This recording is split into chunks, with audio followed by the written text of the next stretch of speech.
2017년도에 미국 뉴욕 경매 시장에서 레오나르도 다빈치가 그린 살바토르 문디라는 제목의 그림이 경매에서 팔렸습니다. 세계 최고가로 팔렸습니다. 예수님의 상반신을 그린 구세주라는 제목의 그림입니다. 4억 5,030만 달러, 우리 돈으로 환산하면은 5,340억 원이라는 겁니다. 세계 최고가의 예술품으로 경매 기록을 세웠다는 거예요. 세로가 65.6cm고 가로가 45.4cm 밖에 안 되는 요만한 그림입니다. 요만한 그림이 5,340억 원에 팔렸다는 거예요.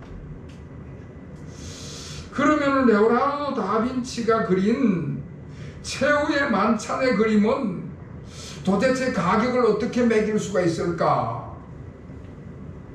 최후의 만찬 그림은 세로가 460cm, 그러니까 5m에 가깝고 가로가 880cm, 9m가 되는, 그러니까 우리 교회 앞에 이 전체를 다 아우르는 그런 큰 그림입니다. 그런데 최후의 만찬 그림은 유네스코 세계문화유산에 등재된 이탈리아 국가문화재이기 때문에 개인이 소유할 수도 없고 경매에 붙일 수도 없습니다. 그래서 값으로 환산할 수 없는 인류 공동의 유산이다 그러는 것이죠. 최후의 만찬은 중세 르네상스 시대에 그려진 그림으로서 이건 불후의 명작인 것입니다. 여러분, 오늘 본문의 말씀이 바로 레오나르도 다빈치가 그린 최후의 만찬의 이야기인 것입니다. 다빈치가 얼마나 그 그림을 잘 그렸는지 어떤 사람은 그 그림을 사진으로 액자에 넣어다가 식탁 위에 걸어두는 사람들이 있습니다. 왜냐하면 최후의 만찬 이 그림의 분위기가 아주 가정적이기 때문에 그렇습니다. 예수님과 예수님의 그 제자들이 다 같이 한자리에 모여서 저녁 식사를 하시는 아주 푸근하고 기쁨이 넘치는 그런 분위기를 그리는 것이지요. 그런 분위기가 우리의 가정에도 일어나기를 기대하는 마음으로 식탁 위에다가 액자를 걸어둔다는 것입니다. 그런데 문제는 그 그림의 실제 성경 말씀의 배경을 보면은 전혀 푸근하지도 않고 기쁨이 넘치는 그런 분위기가 아닌 것입니다. 레오나르도 다빈치가 그린 그림은 푸근하고 기쁨이 넘치는 그런 분위기로 그림을 그렸습니다마는 실제 최후의 만찬 그 그림의 배경은 아주 긴장이 되고 차분히 가라앉은 분위기를 가지고 있습니다. 요한복음 13장부터 17장까지의 긴 말씀이 예수님께서 최후의 만찬을 나누시는 이야기입니다.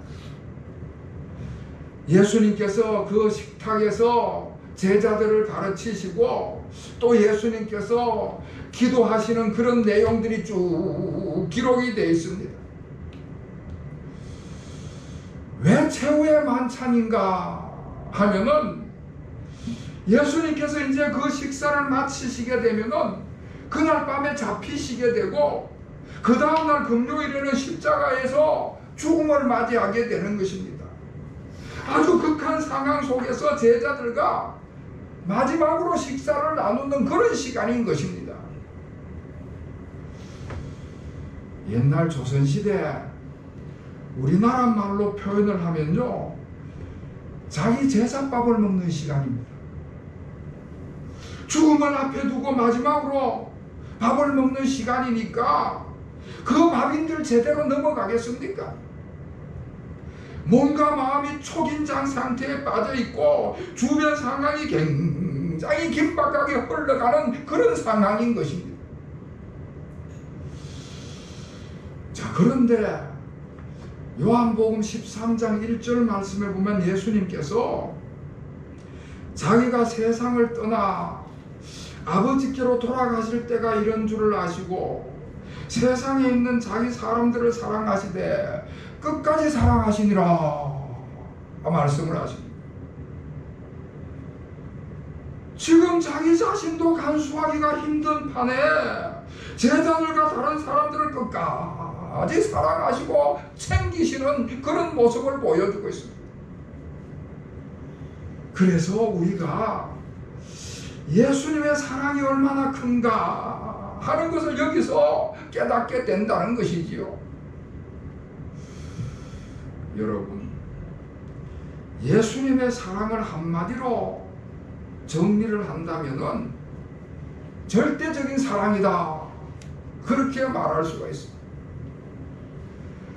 사랑하는 대상이 어떤 사람이냐, 사랑의 대상이 지금 어떤 태도와 반응을 보이느냐, 그런 것과는 아무 관계없이 무조건적으로 사랑하시는 절대적인 사랑을 갖고 계신 것입니다.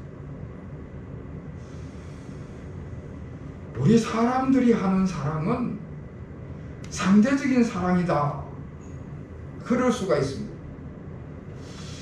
다른 사람의 태도와 다른 사람의 반응에 따라 가지고 사랑이 더 커지기도 하고 더 작아지기도 하고 대상에 따라서 바뀌는 사랑, 그것이 인간의 사랑, 상대적인 사랑인 것입니다.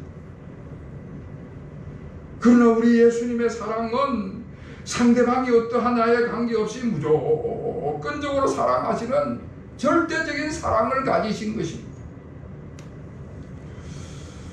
우리가 복음서를 읽어보면은 예수님께서 사랑에 대해서 아주 많은 교훈을 주시는 모습을 볼 수가 있습니다. 누가복음 10장에 보면은 선한 사마리아 사람의 이야기가 나오는데 도저히 사랑할 수 없는 관계인데 사랑을 베푸는 그런 이야기가 나옵니다. 유대인 한 사람이 길을 가다가 강도를 만나가지고 어려움을 겪게 됐습니다. 그런데 같은 유대인들도 다 그 강도 만난 사람을 피해서 도망을 가고 심지어 제사장도 피해서 도망을 가는데 그 유대인하고는 철천지 원수 관계인 사마리아 사람이 지나가다가 그 유대인을 구조해 주는 것입니다. 도저히 사랑을 베풀 수 없는 상태에서 사랑을 베푸는 그런 이야기지. 누가복음 15장 탕자의 비유를 봐도 둘째 아들이 아버지를 배신하고 아버지께 불효를 저지르고 아버지 재산을 다 가지고 먼 외국으로 나가서는 허랑방탕한 짓을 합니다. 그리고는 거지가 되어가지고 이제 돌아오는데 그 불효막심한 자식, 도저히 용서할 수 없는 자식인데 아버지가 그 아들을 용납하고 받아들이고 그 아들을 사랑하시는 그런 이야기를 들려주고 있습니다. 이런 것들이 다 절대적인 사랑을 가르치시는 그 비유의 말씀인 것입니다. 그리고 예수님께서는 그렇게 가르치셨을 뿐만 아니라 예수님 자신이 그런 절대적인 사랑을 베푸셨습니다. 패역한 죄인들, 예수 그리스도가 하나님의 아들 되심을 인정치도 아니하고 예수 그리스도가 베푸시는 사랑을 받아들이지도 아니하고 거부하는 그런 사람들조차도 예수님께서 다 사랑하셨습니다.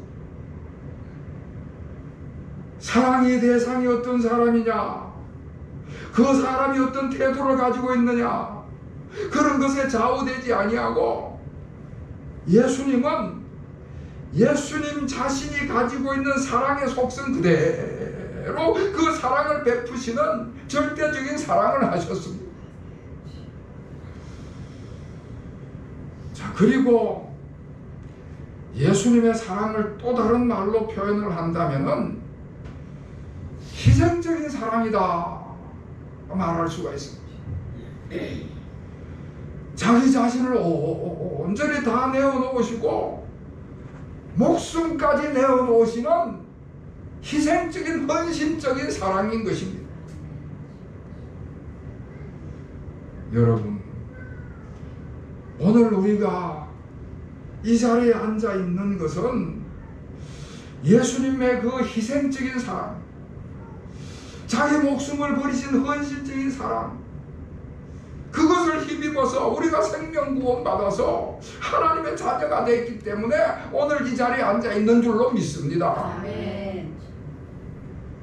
최후의 만찬은 바로 이렇게 예수님께서 그 놀라운 사랑을 드러내신 그런 자리인 것입니다.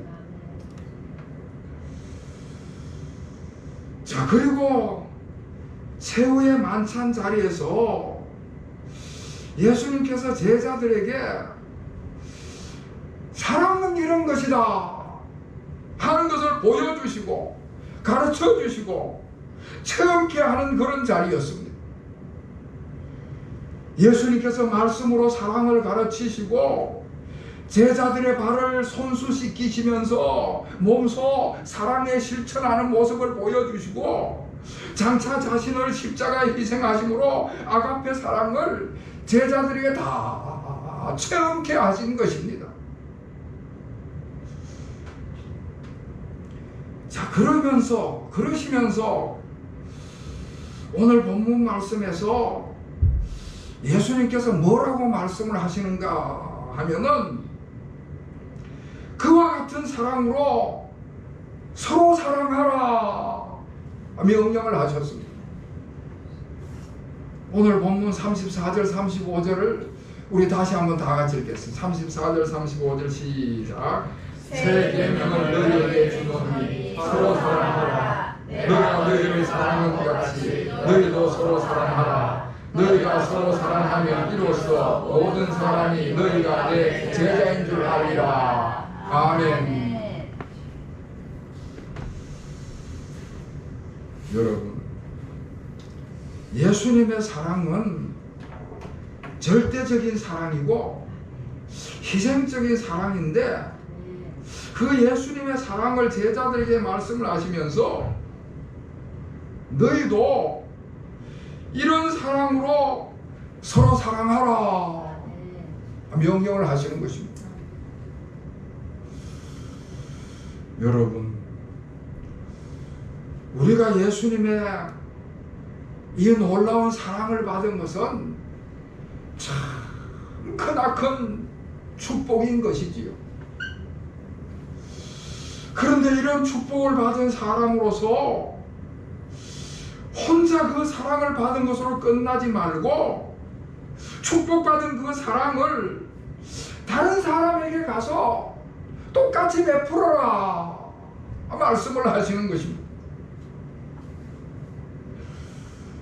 우리가 예수님의 이 놀라운 사랑을 받았기 때문에 이 사랑으로 다른 사람을 사랑하면서 그 사랑을 베풀면서 살라고 말씀을 하시는 것입니다.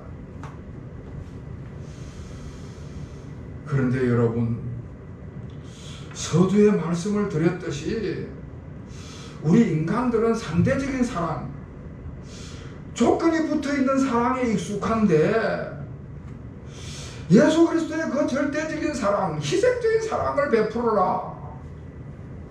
이건 뭐 실천하기도 어렵고 이해하기도 어려운 말씀인 것입니다.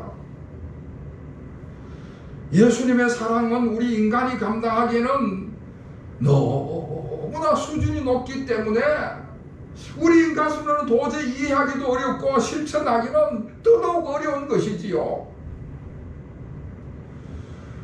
우리 사람들은 상대적인 사랑에 익숙해져 있는 것입니다.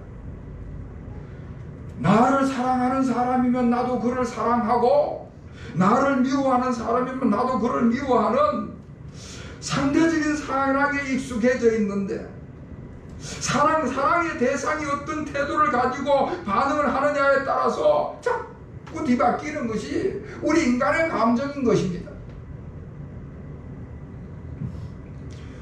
어느 글에서 보니까 인간의 사랑은 사탕이나 초콜릿과 같다, 그런 이야기를 해요. 매년 2월이면은 발렌타인데이가 있고 3월이면은 화이트데이가 있는데, 발렌타인데이는 여자가 남자에게 사랑을 고백하면서 초콜릿을 주는 날이고, 화이트데이는 남성이 여성에게 사탕을 주면서 사랑을 고백하는 그런 날입니다. 그런데 이런 모습이 우리 인간들이 가진 사랑을 너무나 잘 드러내고 있다는 것이죠.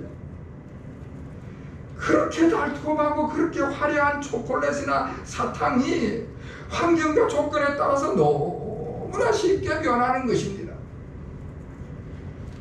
환경과 조건이 잘 맞으면은 그냥 뜨겁게 사랑을 하다가도 환경이 바뀌면은 싹 식어버리고 줄줄줄줄줄 흘러내리는, 녹아내리는 그런 사랑이 우리 인간들이 가진 사랑이라는 것이죠.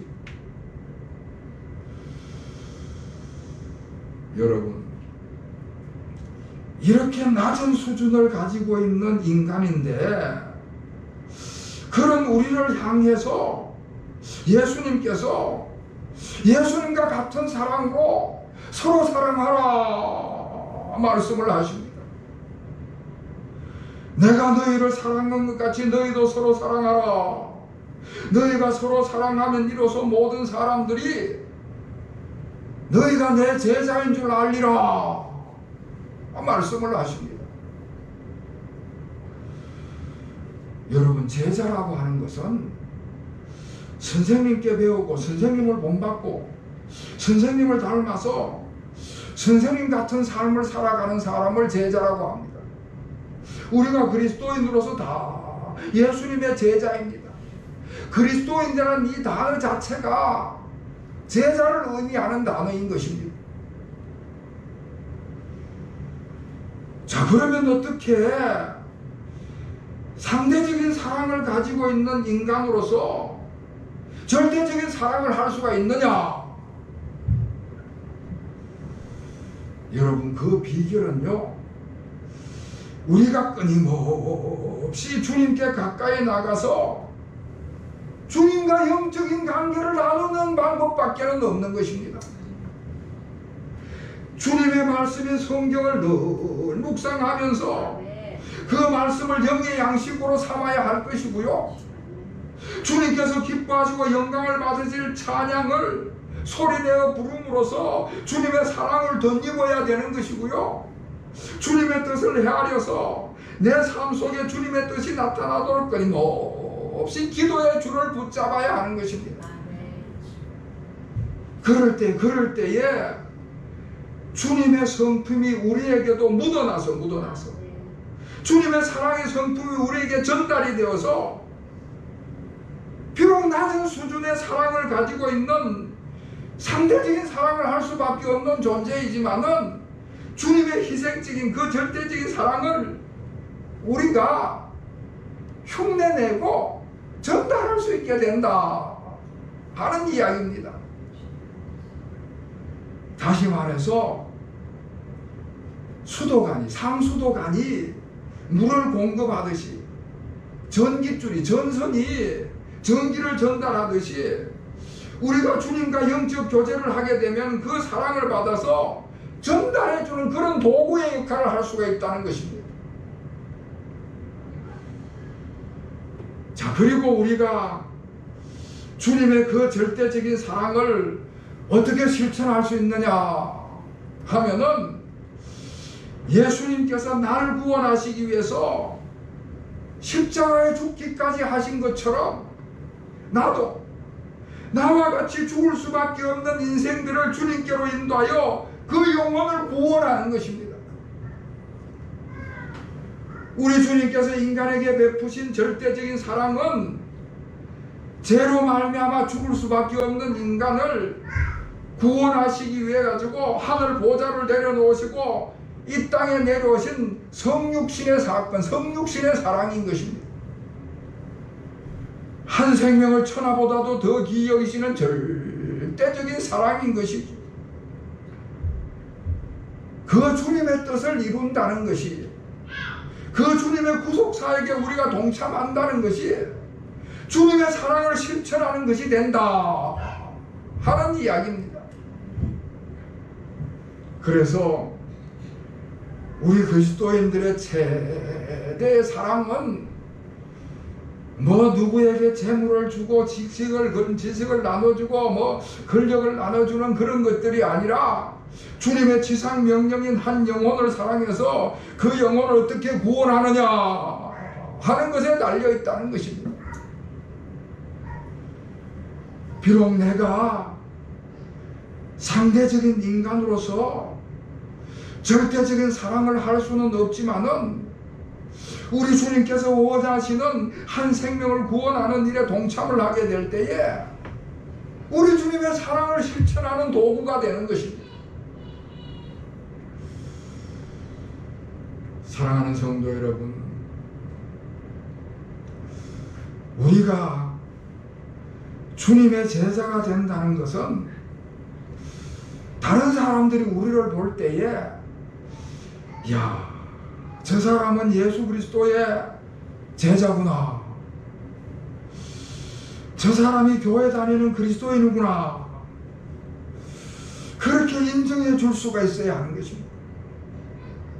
그러려면은 우리가 예수 그리스도의 사랑을 실천해야만 그런 인정을 받게 될 터인데, 그런 예수님의 절대적인 사랑을 내가 어떻게 실천을 해서 인정을 받을 수 있는가?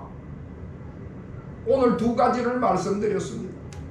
하나는 끊임없이 주님께 가까이 나가서 우리 주님과 영적 교제를 나누는 것입니다.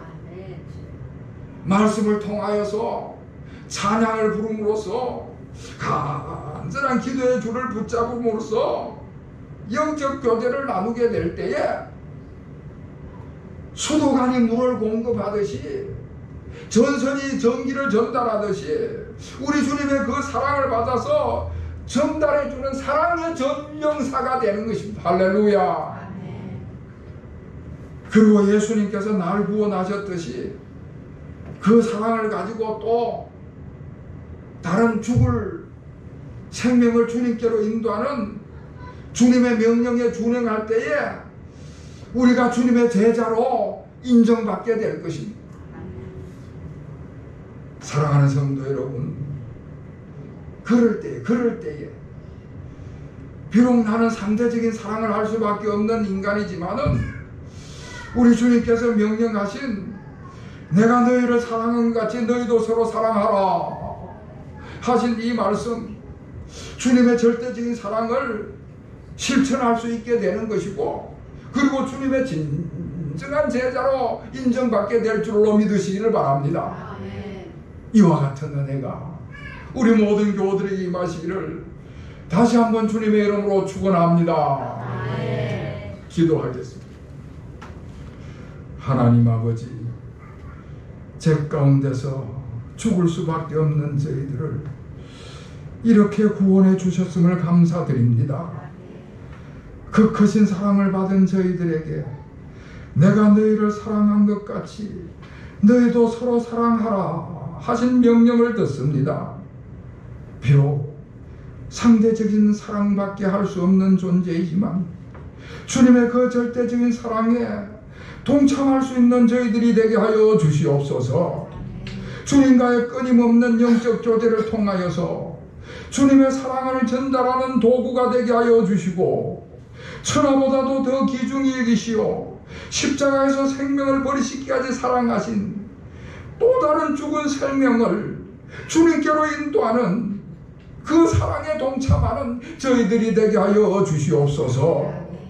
예수 그리스도의 이름으로 간절히 기도하옵나이다. 아멘.